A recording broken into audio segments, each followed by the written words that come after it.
So then the remix, Goo-Wop, Gucci Man, yes, the sir. legend, the GOAT, Goo-Wop on that. How did you get him on that remix, and how did it feel hearing his vocals? I mean, at that time in the city, I was like the hottest nigga out here in the motherfucking city. So when Gucci, he was out here on a tour or some shit. When he got here, his people got in touch with my manager. You know what I'm saying? And shit, we made it happen up there at my studio at Absolute Studios over there in Garland at the time. And shit, we went in. That nigga pulled up in the Sprinter.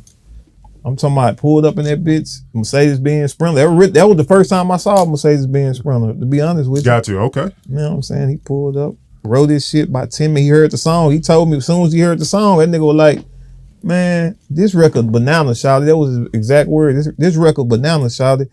Don't even put the remix out yet.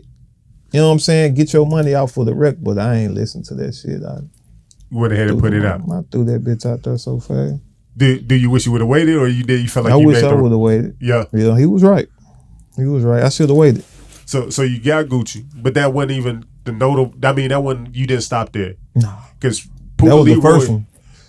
Yeah, because like Pooca Leroy name started. So at this time, me and Say Cheese, we partner up. We started. We got our own room over there off 35. Yeah, I'm starting that. to get, you know what I'm saying, get into the music, and I'm starting to hear like you starting to snatch up all the major features. You know what I'm saying? Yeah. Pooca was known for that. So Rich Homie Quan, y'all locked in. What was it like working with Rich Homie Quan in the studio?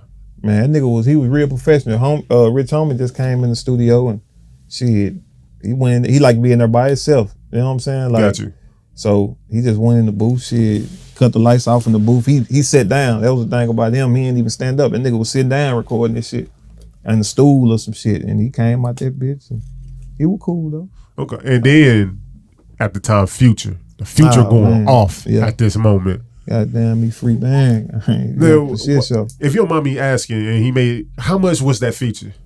For Future? Yeah. I paid $19,000. Okay. Yeah. Okay. Yeah. Do you how do you feel? You feel like that was it worth it? Yeah, because you gotta understand, man, we done made over 100,000 off merch. So whenever the city see some shit like that going on, bro, they get behind this. They got behind that shit so hard to where nigga made all that money back off shows. Like I was doing 3 shows a week for what, 2.5, 3 years straight, from anywhere from 15, started off from 1,500, then we going all the way up to like 4,500 a show.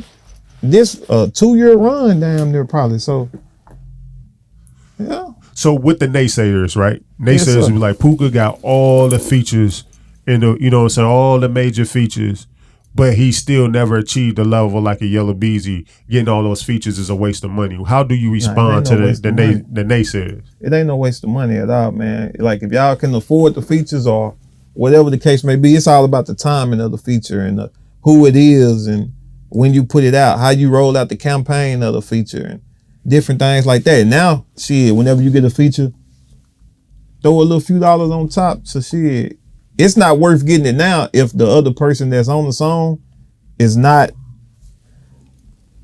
pushing it like how, you know, they got to share give a nigga a few dollars to share it on his page or put it on his story, because if they don't see them posted, it's like, man, shit, the nigga he got the song with him ain't even fucking with that bitch. What we gonna fuck with it for? Right. So it's really now these days, it's all about, you know, somebody seeing that bitch on, they just say you got a feature with Yo Gotti. If Yo Gotti post that bitch on his page, niggas know that you got a feature with Yo Gotti. Shit, like, you know what I'm saying? But if you don't, it's kind of like, you know what I'm saying? That could be a waste to me. And then the video need to come with it. You know, if you lock in the video, that's for sure a plus. So it's a lot of different ways. Some don't work for everybody, some do. I mean, the baby even told you shit, he had got a feature from Boosie way back then and shit. I mean, it worked for him. Shit, it's just how it go. If looking back at some of the things that you did during your run, would there be anything that you would do differently? Like you felt like that you would do differently? Man, we do differently. I mean, nothing I can think of on top of the head, because like I say, we put the blueprint down for this motherfucking how to move out here in this shit. It just, everything got its timing, man. You know, everything got its time. So we moved how we were supposed to move in the time that we had moved it in. Like, that's just what that is. Like, everybody around this bitch was screaming mob. Like, you couldn't do shit without hearing mob. Like, nigga, that's we created some cold ass shit. And if I would have did something different, it probably wouldn't have rolled out a certain way. For sure. You know what I'm saying? So I can't really say I would have done nothing different. But if I do have to pick some, I would say get more in tune with certain DJs that I didn't lock in with, that I would love to lock in with, but I was letting my team handle all my business and I wasn't hands-on. I would have been more hands-on with certain DJs and shit.